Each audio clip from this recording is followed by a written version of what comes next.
Today I want to speak about friendship. A short while ago, Esme, one of my really best friends, and I had a long conversation about true friendship and the path that you walk with a friend. Maybe it was on the back of the movie or the series about Grace and Frankie. And for those of you that do not know anything about this series, it is as per Netflix, for as long as they can recall, Grace and Frankie have been rivals. Their one-upmanship comes crashing to a halt. However, when they learn that their husbands have fallen in love with each other and want to get married, as everything around the ladies is coming apart, the only thing they can really rely on is each other. It's a fantastic series of how two women are supporting each other in friendship. And we were talking about getting older. You may have a life partner or you may not. But what is going to happen to you? Perhaps not a worry when you in your 30s, but the older you get, perhaps. When we're younger, we have loads of friends. My one friend, Denisha, and I always laugh when I said to her that I don't want more friends because I have homper and homper friends. It's really an Afrikaans word for lots of friends. Now, getting more mature and more wise, I hope, I must admit, and a bit maybe seeing more about life, one thing is very prominent to me.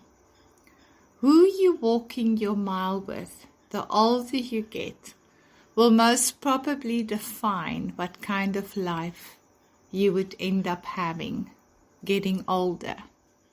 It's really all about the quality of your relationships.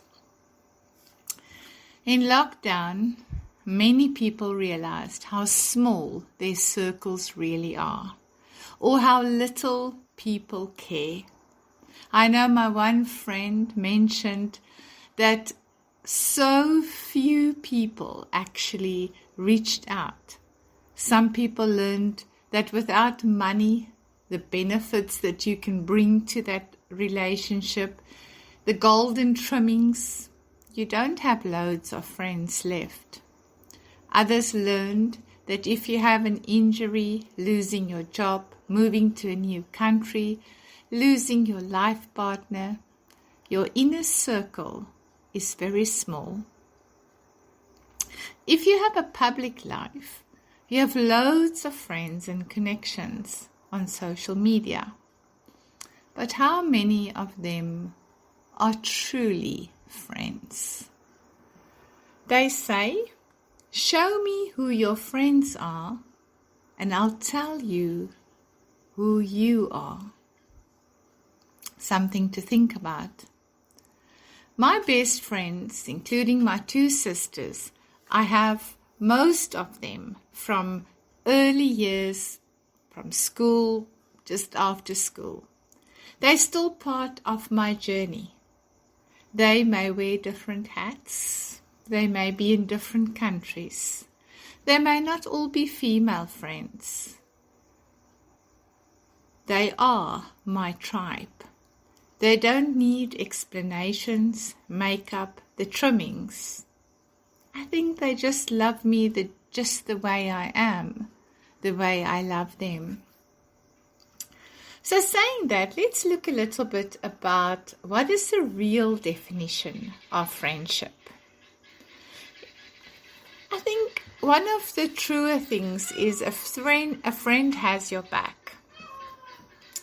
All the noises that you hear is all my birds in the background, so that's just what you're hearing. The peacocks. Someone who is a true friend stands up for you. When others try to hurt you emotionally or physically, they do everything they can to make sure you stay safe.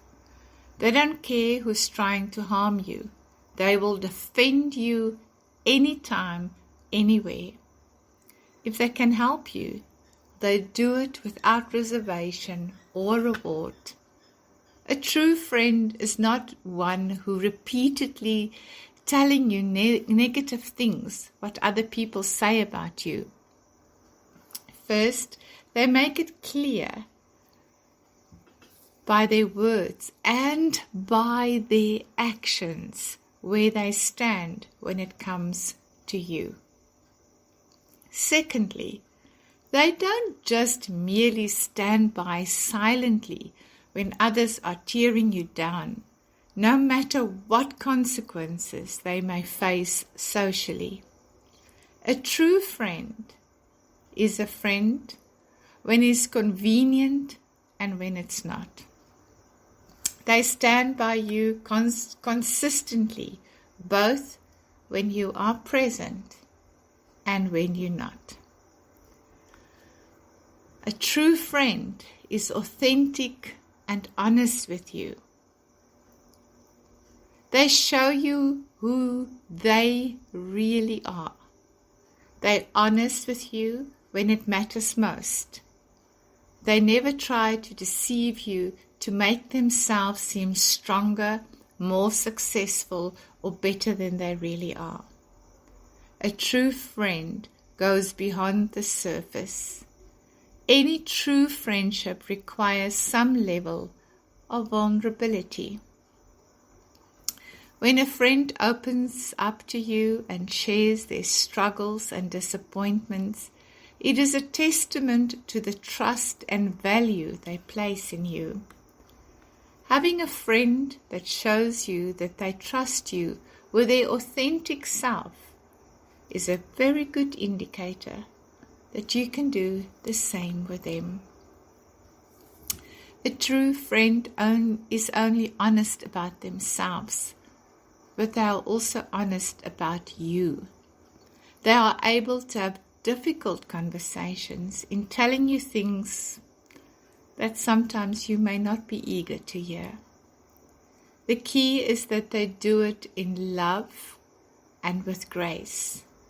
They don't tear you down, but rather a true friend will hold you to a standard they know your character is worthy of.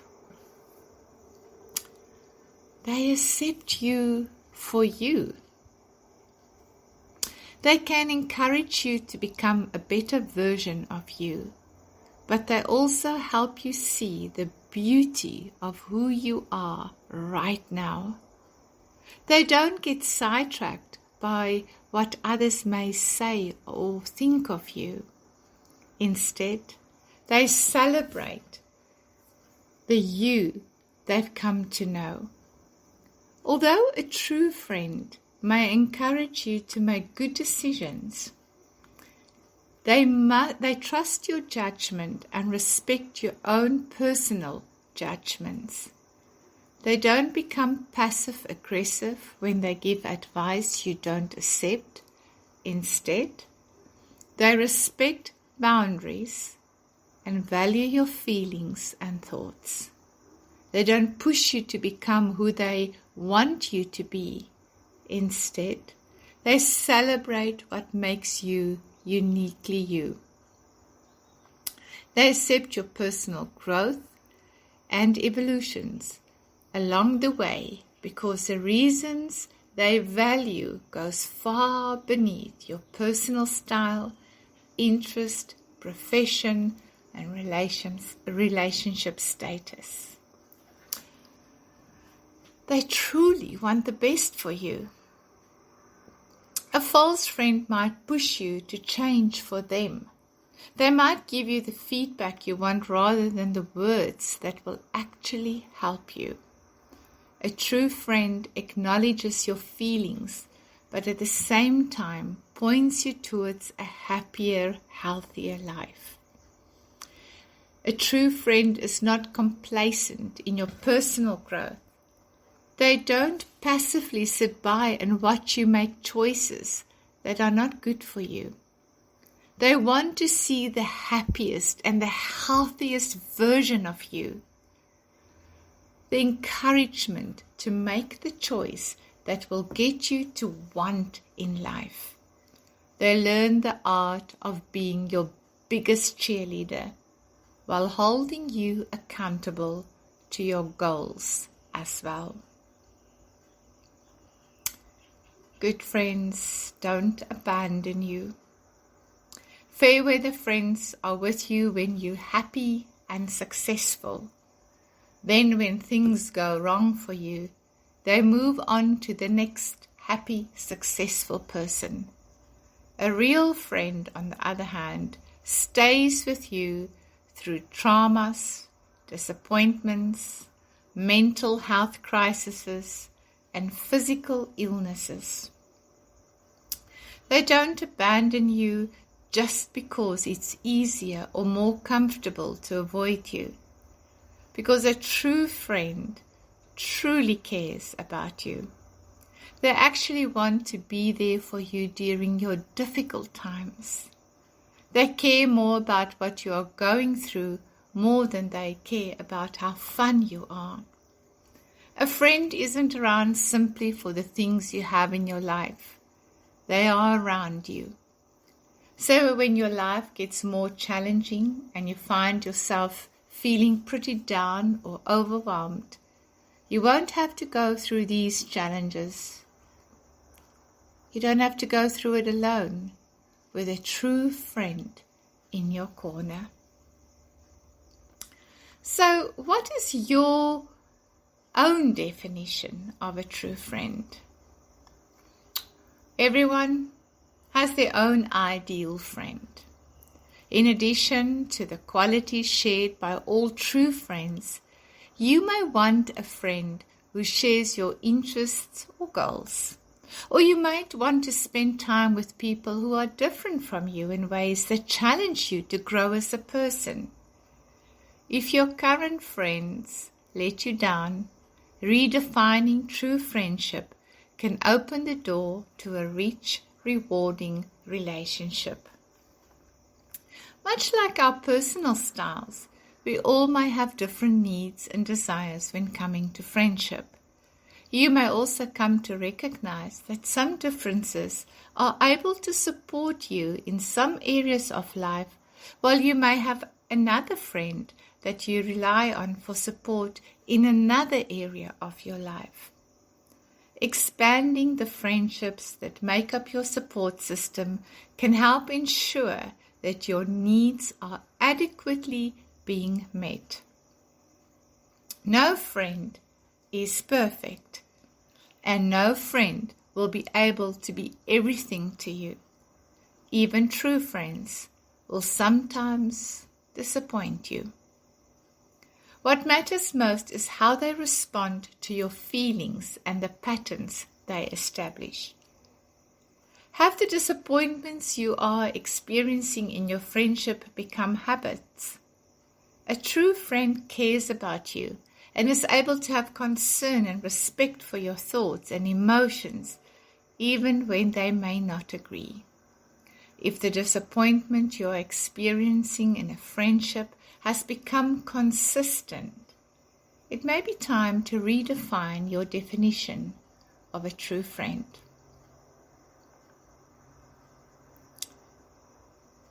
This is by my friend Johanna Smakovsky. She's the author for Better Help.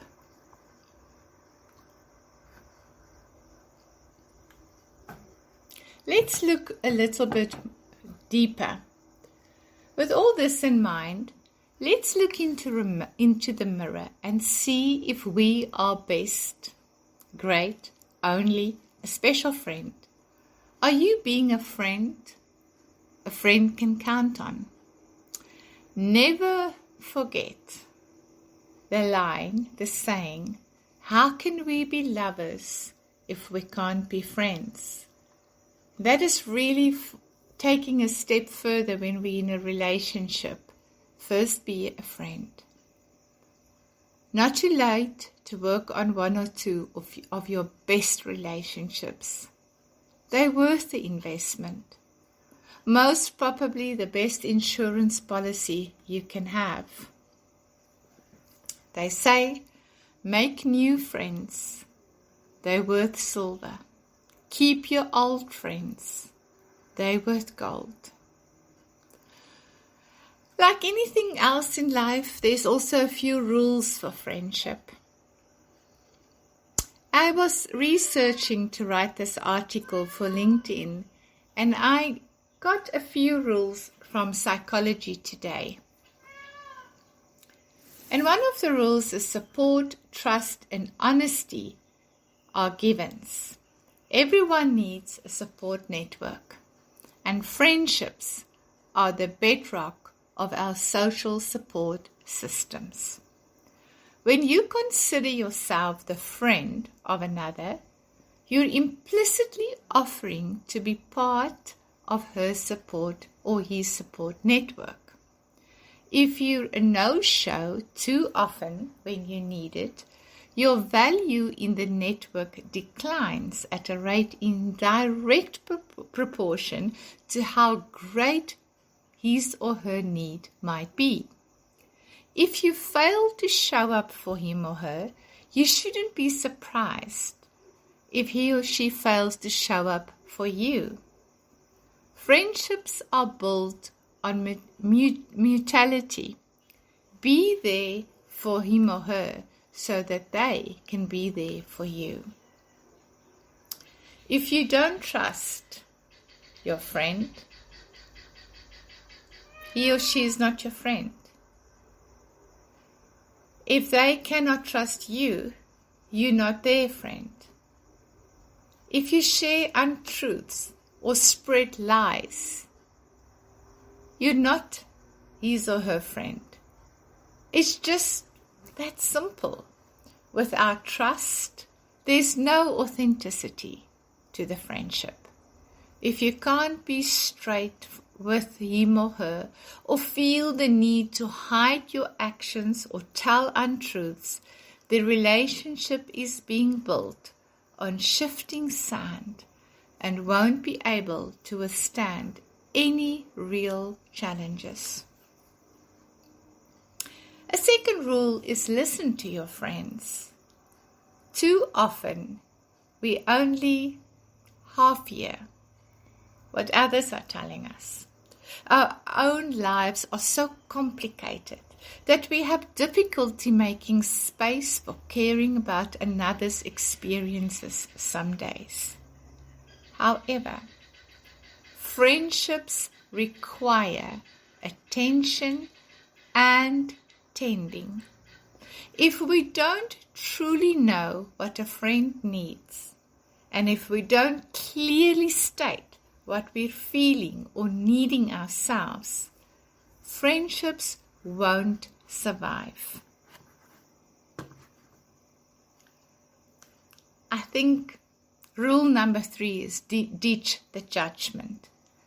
Good friends are able to acknowledge that everyone is human and that true friends don't judge each other's choices. If you can't handle friends who make decisions or choose lives that differ from what you feel is best, then you need to exit the relationship.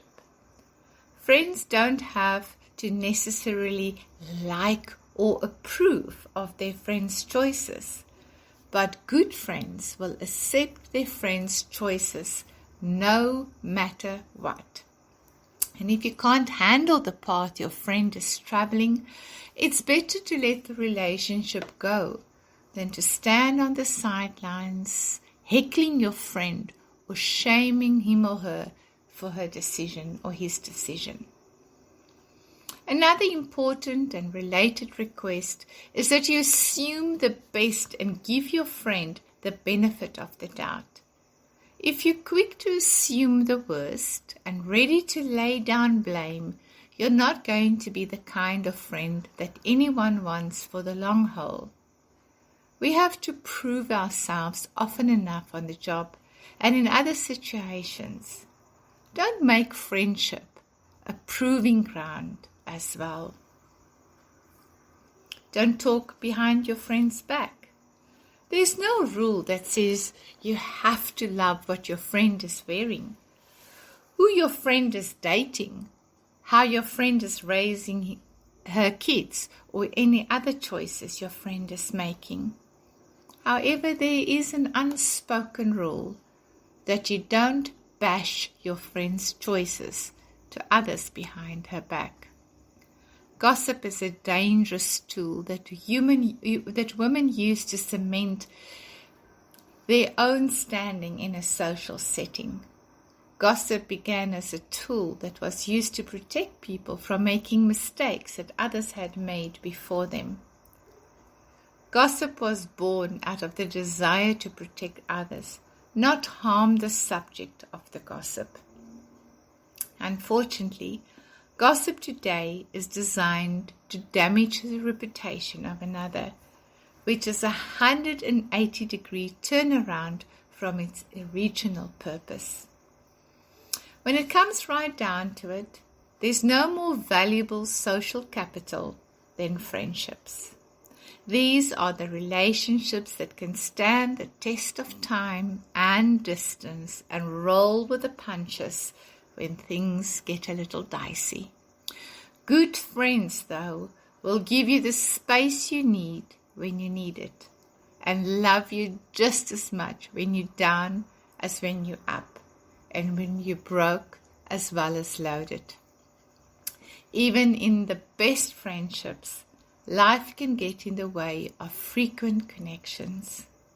But good friends can pick up a conversation months or even years later and feel as close as ever. It's not the frequency of connecting that proves the strength of a relationship. It's the depth of the connection and the mutual affinity and respect that are the hallmarks of its merit. Respect your friends and their boundaries is another very strong rule of friendship. Respect your friends' boundaries as well as their stories. Some friends may have a difficult time to let people get close to them for the fear of being hurt. Don't crowd your friends.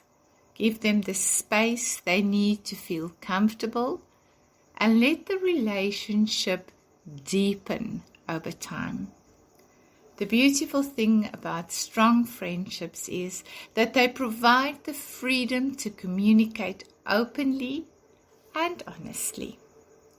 However, being too quick to jump in and say exactly what you think without taking time to reflect on whether or not you're about to show judgment or efforts at controlling a friend's responses can do long-term damage to the relationship. While honesty is essential, tact and diplomacy are also important elements of upfront conversations. Last but not the least, forgive where you can and seek forgiveness when you screw up. When you expect more from others than you expect from yourself, your relationships are not going to be nearly as enduring as you might hope.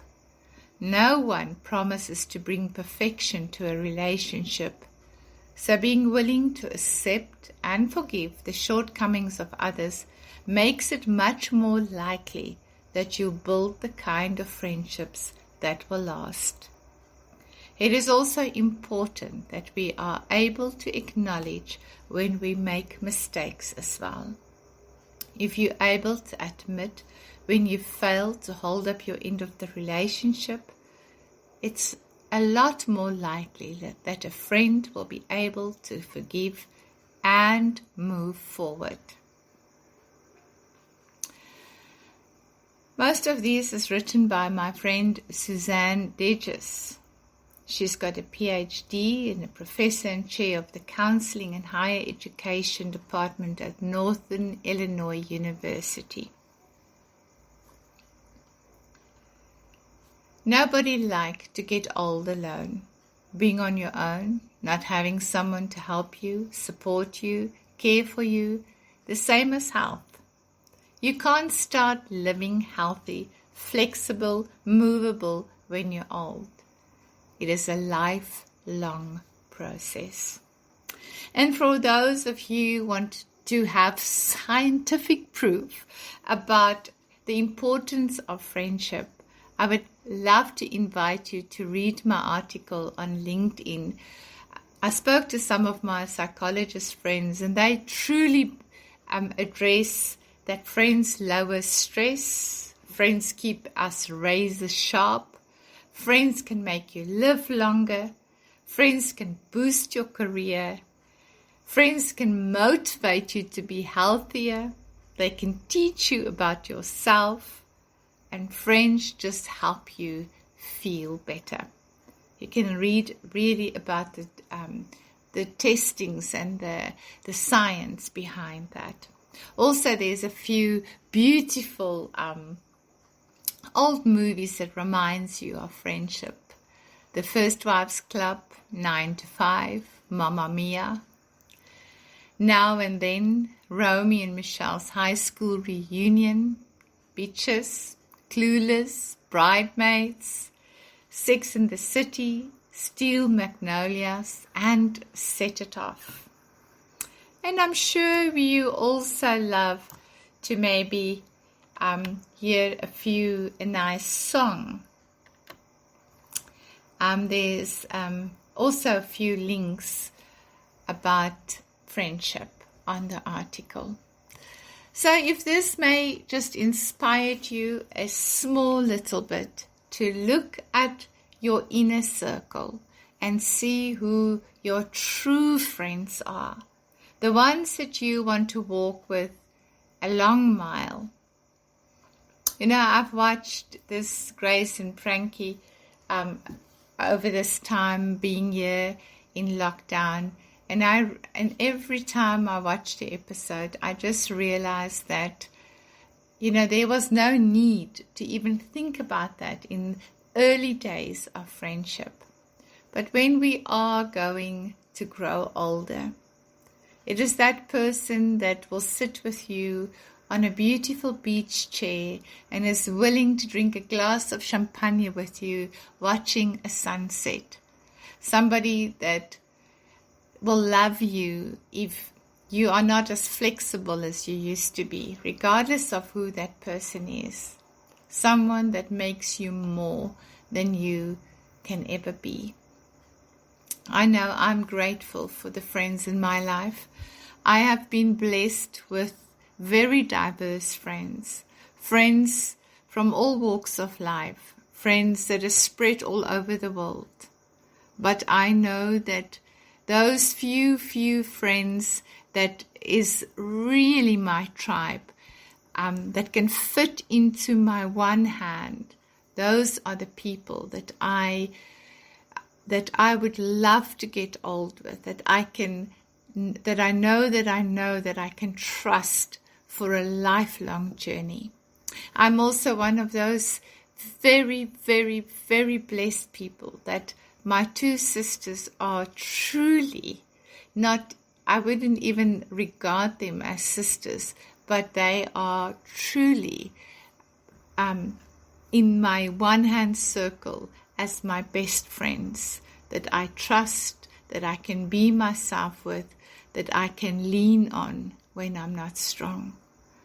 So if this is in any way helping you just to look into the mirror and show up areas where you've not been a good friend, then it's maybe just also a time just to reflect inward and think, how can I be a better friend?